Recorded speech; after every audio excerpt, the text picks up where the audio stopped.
My dear children of Bhutan, the future of Bhutan. Today, I want to tell you a story, and consider me your grandmother.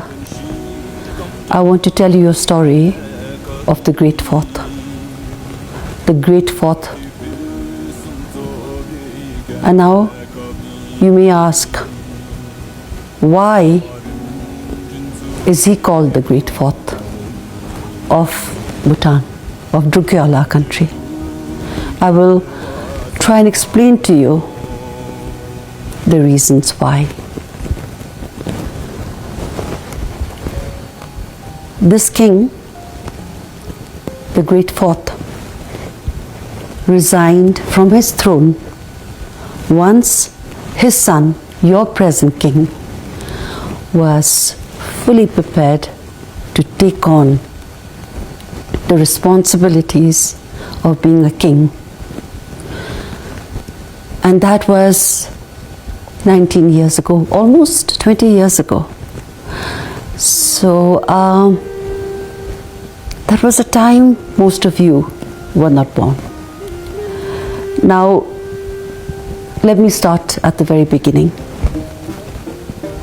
The Great Fourth, His Majesty Jigme Singhi Wangchuck, was born 70 years ago this year. And that's why I want to tell you the story. I want to tell you stories about His Majesty. I have known His Majesty since we were both 19 years old. And so I have seen His Majesty work for the greater good of this country almost 24/7. He always put the welfare of his people and his country above everything else. And now, imagine one thing, dear children. Imagine His Majesty became king when he was only 16 years old, on the death of his father, His Majesty the Third King. Can you imagine yourselves taking on the responsibilities of the future, of the destiny of this beloved country of ours in your hands if you were then also 16 years old? Just imagine that. His Majesty Jigme Singhi Wangchuck is a king of destiny. His birth and reign were prophesied by a great treasure revealer called Dorji in the 18th century. And the prophecy came to fruition. His Majesty was born, as you all would know, on 11th November in the Shichule Palace in 1955. His Majesty was then sent at a very young age to study in a boarding school called North Point in Darjeeling. And thereafter, His Majesty went to a school called Summerfield in England, and later to Heatherdown. His Majesty was a wonderful, very accomplished athlete. He loved hockey, he loved rugby, he loved boxing, and all the sports. He excelled in the sports. He loved the sports. And the best part is that when he returned home, he had to return a little bit early back home, where he studied at the Ugin Academy in Paro with a few selected students, all boys. And His Majesty then introduced basketball, golf, tennis in Bhutan. So he was a great champion of the sports, as he was a champion athlete himself. But his youth, like I said earlier, was cut short on the death of his father, and then he had to start governing this country. Bhutan was not like how it is now. There was so much to be done. There was so much to be done. We lived in a time when we were rather isolated, and we had opened up to the outside world quite recently. So there was a lot of developmental work that needed to be done for the country. And His Majesty is a visionary, was a visionary. But he was a visionary with a difference. He was a visionary who worked really hard, tirelessly, each day, every day he worked to put into place policies that determined the future of this nation. The development that was brought about during His Majesty's reign, some of it you can read about it in your history books, children.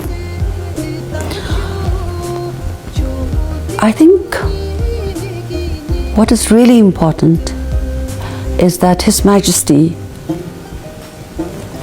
preserved the culture of Bhutan. Culture in many forms.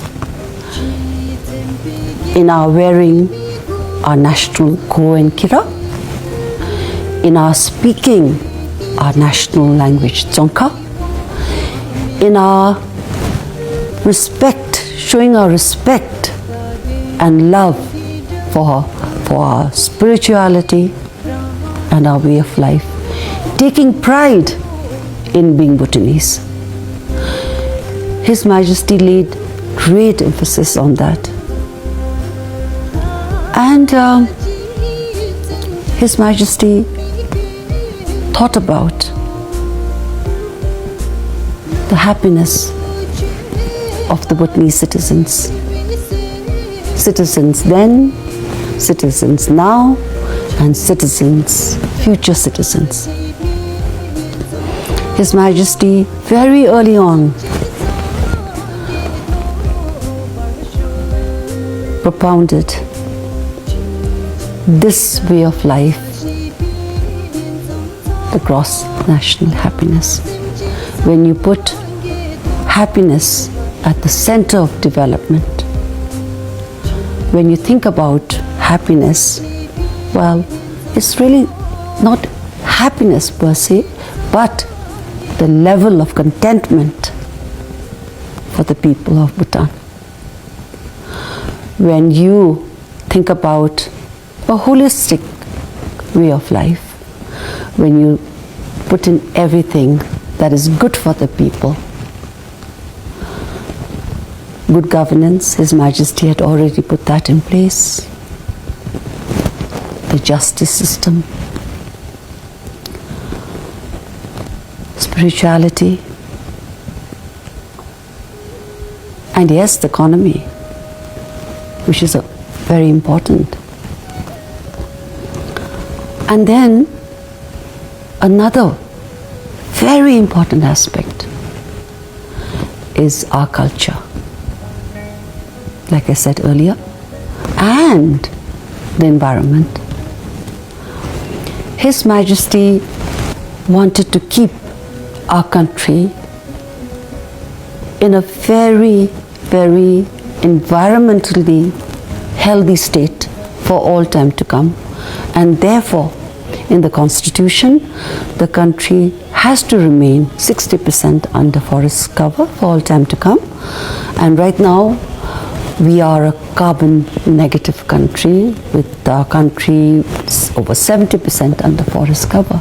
And this is something that His Majesty, in his vision,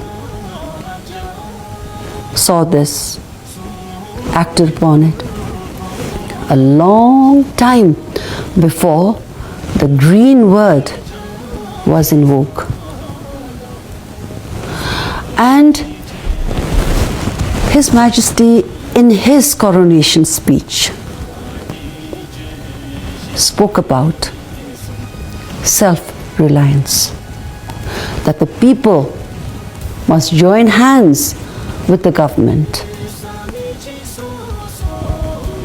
to make our country self-sufficient. You must remember, dear children, that His Majesty Jigme Singh Wangchuck was absolute king. He was the head of state, the head of government, and you can say he was an all-powerful king.